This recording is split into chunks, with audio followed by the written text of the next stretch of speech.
Hi mga ka-farmers! Welcome back to the channel. In today's vlog, pag-uusapan natin kung paano nga ba magsimula ng isang chicken farm dito sa Pilipinas.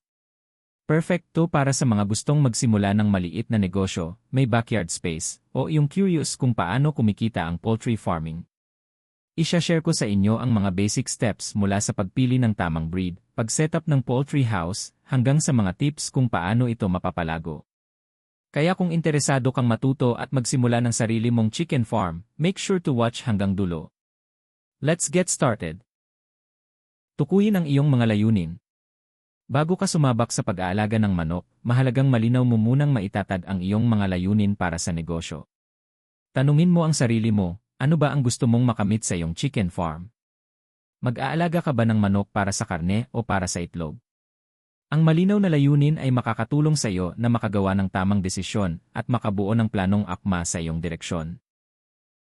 Research the market. Gumawa ng masusing pananaliksik sa merkado upang maunawaan ang demand para sa mga produktong manok sa iyong bayan, lungsod o rehiyon dito sa Pilipinas. Makakatulong ito sa iyo na matukoy kung gaano ka-profitable o kapaki-pakinabang ang itatayong chicken farm. Alamin ang lokal na pattern ng pagkonsumo, presyo ng mga produkto, at antas ng kompetisyon sa lugar kung saan mo balak mag-operate.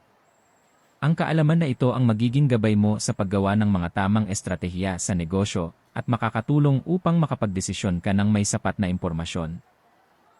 Piliin ang tamang lokasyon. Napakahalaga ng pagpili ng tamang lokasyon para sa tagumpay ng iyong chicken farm.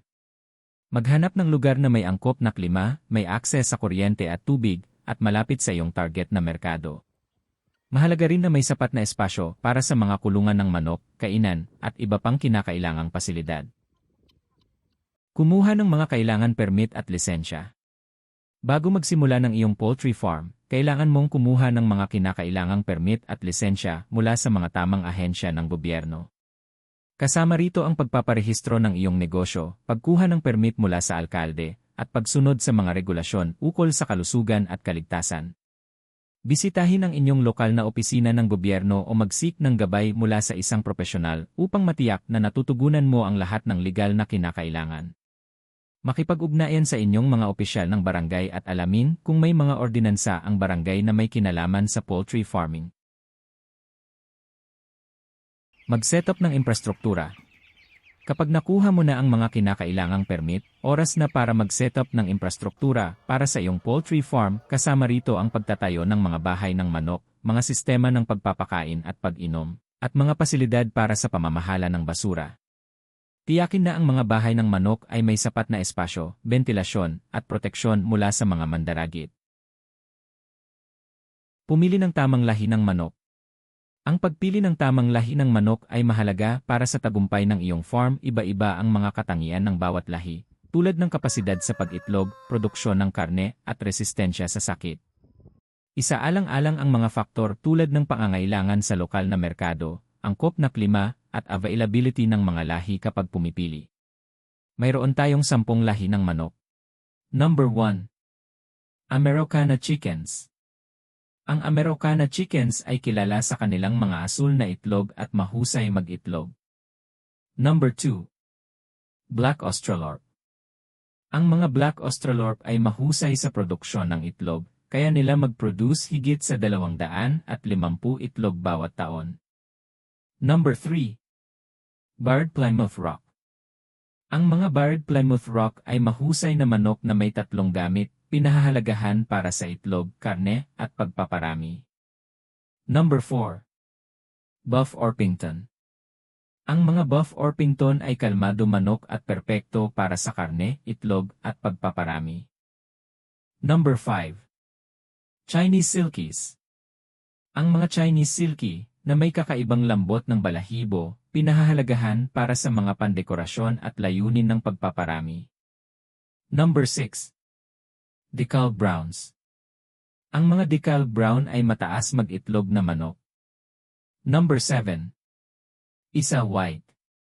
Ang mga Isa White ay kilala rin sa kanilang kahusayan sa produksyon ng itlog. Number 8. Rhode Island Red. Ang mga Rhode Island Red ay mahusay sa produksyon ng itlog at karne. Number 9. Cornish chickens. Ang mga Cornish na manok ay perpekto para sa karne. Number 10. Wyandotte. Ang mga Wyandotte ay magaganda at maaasahang mag-itlog. Source of breeding materials.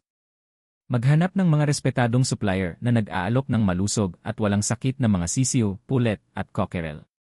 Mahalaga ang tamang paghawak at transportasyon upang mapanatili ang kanilang pagiging buhay, kaya't tiyaking pumili ng mga maaasahang pinagmumulan.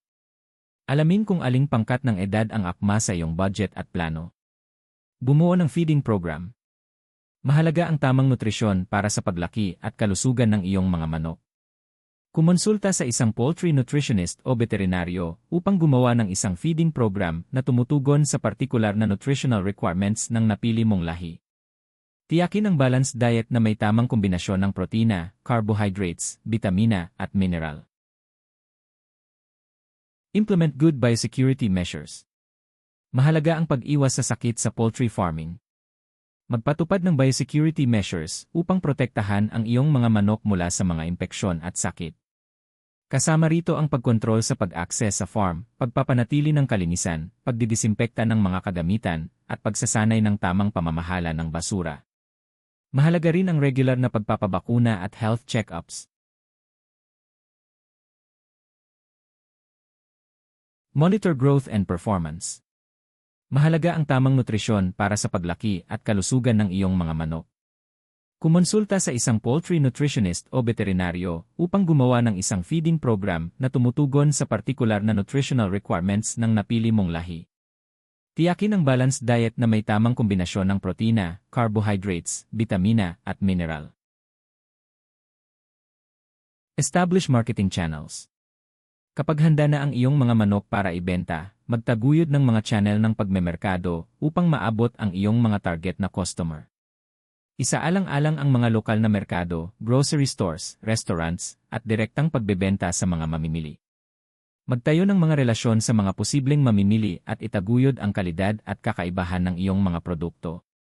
Dito makakatulong ang social capitalism at mahusay na kasanayan sa pagmemerkado.